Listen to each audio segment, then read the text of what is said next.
di indeks global itu mengalami peningkatan. Ini yang membuat ada passive fund masuk, aliran dana asing masuk, tapi karena investor lokalnya lebih banyak yang profit taking, jadinya ya IHSG cenderung terkoreksi ya, meskipun koreksinya sebetulnya tipis-tipis saja.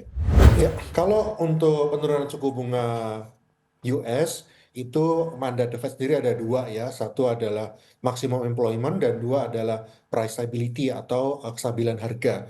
Jadi sebetulnya sepanjang bahwa ada data tenaga kerja Amerika Serikat yang flat atau cenderung melemah, ini akan semakin mendorong adanya penurunan suku bunga. Ya, untuk berbincang pagi hari ini kita sudah terhubung bersama Bapak Wawan Hendrayana, Vice President Infovesta. Selamat pagi, Pak Wawan. Selamat pagi. Baik, terima kasih sudah bergabung bersama kami, Pak Wawan. Semoga kita sehat selalu. Sebelum kita kemudian membahas bagaimana dampak dari penguatan bursa global terkait dengan statement dari Jerome Powell yang kemungkinan akan menurunkan tingkat suku bunga acuan di bulan September. Kita ke penutupan IHSG terlebih dahulu di pekan lalu yang melemah, padahal kemudian investor asing masih mencatatkan net buy ratusan miliar. Bagaimana Anda melihat pola pergerakan IHSG di Jumat lalu, Pak Wawan? Ya, untuk di bulan Agustus ini IHSG sangat menarik ya. Kita memang sempat menembus all time high bahkan 7.900, lalu eh, intraday-nya sampai ke 8.000. Tetapi memang sejak itu cenderung di minggu lalu itu terjadi aksi profit taking termasuk oleh investor lokal, walaupun asing masih terus masuk karena bobot Indonesia di indeks global itu mengalami peningkatan. Ini yang membuat ada passive fund masuk, aliran dana asing masuk, tapi karena investor lokalnya lebih banyak yang profit taking, jadinya ya IHSG cenderung terkoreksi ya, meskipun koreksinya sebetulnya tipis-tipis saja. Baik, dan ini kemudian, dapat menjadi sebuah sinyal untuk akhirnya mungkin, pelaku pasar, dalam negeri tentu saja dapat memanfaatkan momen ini bisa masuk ke saham-saham yang sudah ditandai begitu, ingin masuk dengan harga yang agak lebih murah begitu karena koreksi terjadi kemarin. Apakah ini kemudian tentu saja mempertimbangkan berbagai macam sentimen positif lah ya terkait dengan, tren pergerakan bursa global, pasti ada statement dari Jerome Powell mengenai pemotongan, suku bunga di bulan, September. Pak Wawan, bagaimana sebetulnya ini dapat menjadi sebuah momentum yang bisa dimanfaatkan untuk pelaku pasar? Ya, tentu saja kalau terkait penurunan suku bunga, memang dari pidato Jerome Powell, lalu juga data-data di Amerika Serikat ini menunjukkan ada potensi untuk itu dapat diturunkan. Dan kita bisa lihat bahwa Bank Indonesia pun sudah cukup pede begitu bahwa US akan menurunkan suku bunga, sehingga minggu lalu itu Bank Indonesia juga sudah front load duluan ya untuk menurunkan BI rate ke 5%. Jadi kalau sentimen positifnya saya rasa ini sudah tercermin dari pergerakan IHSG di awal Agustus. Untuk saat ini memang terkait beberapa isu global lainnya seperti apa harga energi, lalu juga perang tarif itu akan berkembang kemana, ini yang lebih menjadi eh, cerminan pergerakan IHSG ke depan. Di samping juga data-data dalam negeri tentunya. Baik, artinya apa yang kemudian di-state oleh Jerome Powell terkait dengan penurunan tingkat suku bunga acuan The Fed di bulan September ini cukup menjadi sebuah sentimen, positif walaupun memang ada terms and conditions-nya ya, The Fed masih hati-hati karena, inflasi dan, juga tarif begitu. Bagaimana ini kemudian mungkin possibility-nya akan disikapi mix oleh pelaku pasar dalam negeri, Pak Wawan? Ya, kalau untuk penurunan suku bunga US itu mandat The Fed sendiri ada dua ya, satu adalah maximum employment dan dua adalah price stability atau kestabilan harga. Jadi sebetulnya sepanjang bahwa ada data tenaga kerja Amerika Serikat yang flat atau cenderung melemah, ini akan semakin mendorong adanya penurunan suku bunga. Tapi kalau data tenaga kerjanya baik, ini justru dipandang sebagai kemungkinan penurunan suku bunga akan tertunda. Sementara kalau inflasi kita lihat sendiri memang perang tarif itu membuat inflasi cenderung naik. Walaupun ada dua faktor ini, tetapi secara politik memang Presiden Donald Trump sendiri sangat menekan ya kepada The Fed untuk dapat menurunkan suku bunganya. Dan saya yakin ini akan terjadi, tinggal kapan ya. Hmm, Dan di baik. tahun ini sendiri masih ada harapan itu terjadi dua kali. Karena The Fed sendiri punya indikator hitungan sendiri dan ini kemudian menjadi sebuah indikator yang selama ini, apa namanya, dipertimbangkan sebagai indikator utama penurunan suku bunga acuan begitu di The Fed. tidak kemudian hanya berdasar kepada tekanan dari Donald Trump begitu ya. Baik, satu hal yang juga cukup menarik di perdagangan di hari Jumat lalu Pak Wawan terkait dengan DSSA yang anjlok hingga auto reject bawah karena pemangkasan bobot MSCI. Seberapa besar sebetulnya dampak teknikal seperti ini terhadap pergerakan IHSG dalam jangka pendek Pak Wawan?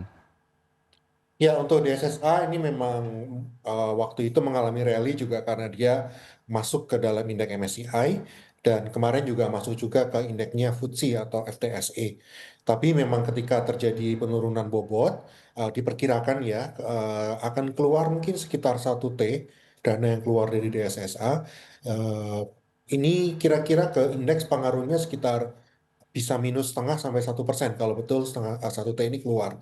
Tapi tentu saja uh, tidak menutup kemungkinan bahwa dana yang keluar ini akan pindah ya. Karena kalau di MSCI ada rebalancing, tentunya memang ada dijual di DSSA, tapi bisa masuk ke saham lain di MSCI yang bobotnya naik. Jadi belum tentu sebetulnya DSSA secara masif turun, tapi dibarengi juga dengan IHSG turun. Ini memang harus melihat pergerakan saham lainnya.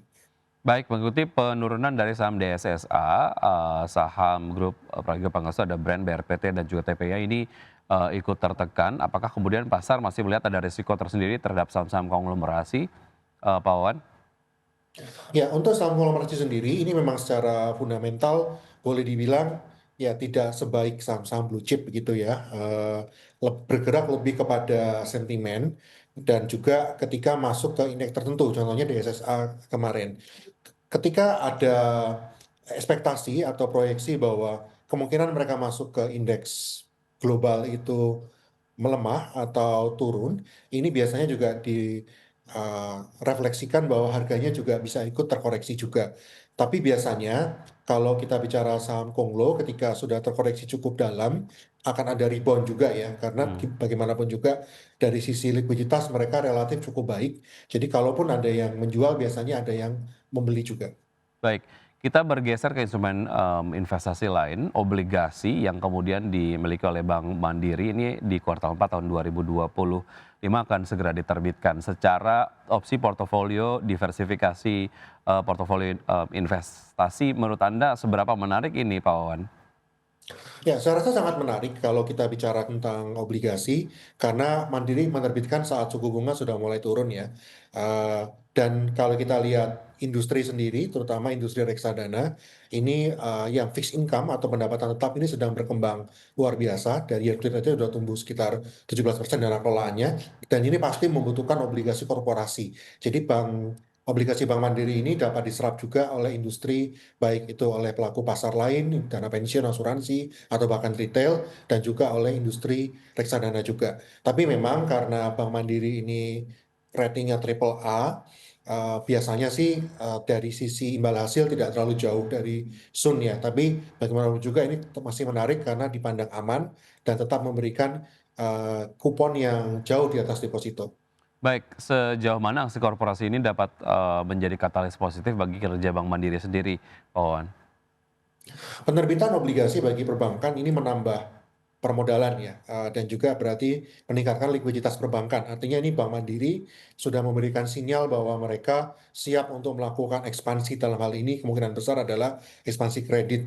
Jadi ini bisa menjadi sinyal positif juga bagi investor yang mengharapkan bahwa Bank Mandiri ini akan tumbuh dari sisi penyaluran kredit dan proksinya kalau Bank Mandiri sebagai salah satu bank terbesar sudah berani untuk ekspansi kredit, ya ini berarti positif juga untuk pertumbuhan ekonomi di Indonesia. Baik, proyeksi ataupun mungkin, ya proyeksi lah ya terkait dengan, Bank Mandiri mengenai aksi korporasi ini menurut Anda akan sesuportif apa untuk mendukung pergerakan saham dari Bank Mandiri sendiri, Pak Wawan? Ya, Bank Mandiri sendiri sebetulnya secara imbal hasil atau tepatnya kinerja, kinerja di Q2 ini cukup menarik ya. Ada pembalikan arah sejak Q1, artinya dapat diharapkan bahwa kinerja Bank Mandiri ini akan terus membaik, apalagi dengan penerbitan obligasi ini yang menambah permodalan, jadi semakin terbuka kemungkinan Bank Mandiri untuk dapat ekspansi kredit dan meningkatkan pendapatannya. Jadi saya rasa untuk Bank Mandiri ini juga saya rekomendasikan untuk harga sekitar 4.900 menurut saya relatif masih murah. Target price-nya setahun ke depan bisa di atas 5.000. Baik, itu tadi beberapa analisis terkait dengan saham Bank Mandiri begitu ya. Kita ke pergerakan sektoral, Pak Wawan, terkait dengan sektor energi yang turun paling dalam 1,87% di penutupan perdagangan kemarin. Apakah ini sebetulnya terpengaruh oleh faktor harga komoditas global atau lebih dipicu oleh koreksi teknikal setelah beberapa waktu yang lalu mengalami rally panjang, Pak Wawan? Hmm. Ya, kalau kita bicara saham energi memang sebagian besar itu korelasinya pada harga energi itu sendiri, terutama minyak ya yang sedang mengalami koreksi. Jadi wajar saja sebetulnya ketika harga minyak terkoreksi, biasanya juga nanti harga batu bara dapat ikut terkoreksi juga. Ini akan pengaruh kepada sektor energi kita. Tapi kalau kita bicara kinerja dari saham-saham energi, tahun ini relatif sangat baik ya, terutama yang dari sisi batu bara, karena kalau dari harga batu bara sendiri sepanjang masih di atas $100 per ton, ini sangat menarik buat para emiten kita untuk mendapatkan margin keuntungan yang baik. Dan dapat diharapkan juga bahwa saham-saham energi ini masih akan memberikan eh, dividen yang menarik untuk tahun depan. Jadi untuk investor yang memang dividen hunter, dan melihat bahwa harga energi ini bisa volatil tapi kecenderungannya masih positif, ini berarti bisa melakukan akumulasi beli untuk saham-saham energi dan kita bisa berharap bahwa dividen pada tahun 2026 nanti akan baik juga. Saham-saham dari sektor energi yang menurut Anda menarik untuk bisa dicermati dan juga saham-saham pilihan lainnya kita akan bahas usai jeda berikut ini Pak Wawan. Dan pemirsa tetap bersama kami akan segera kembali.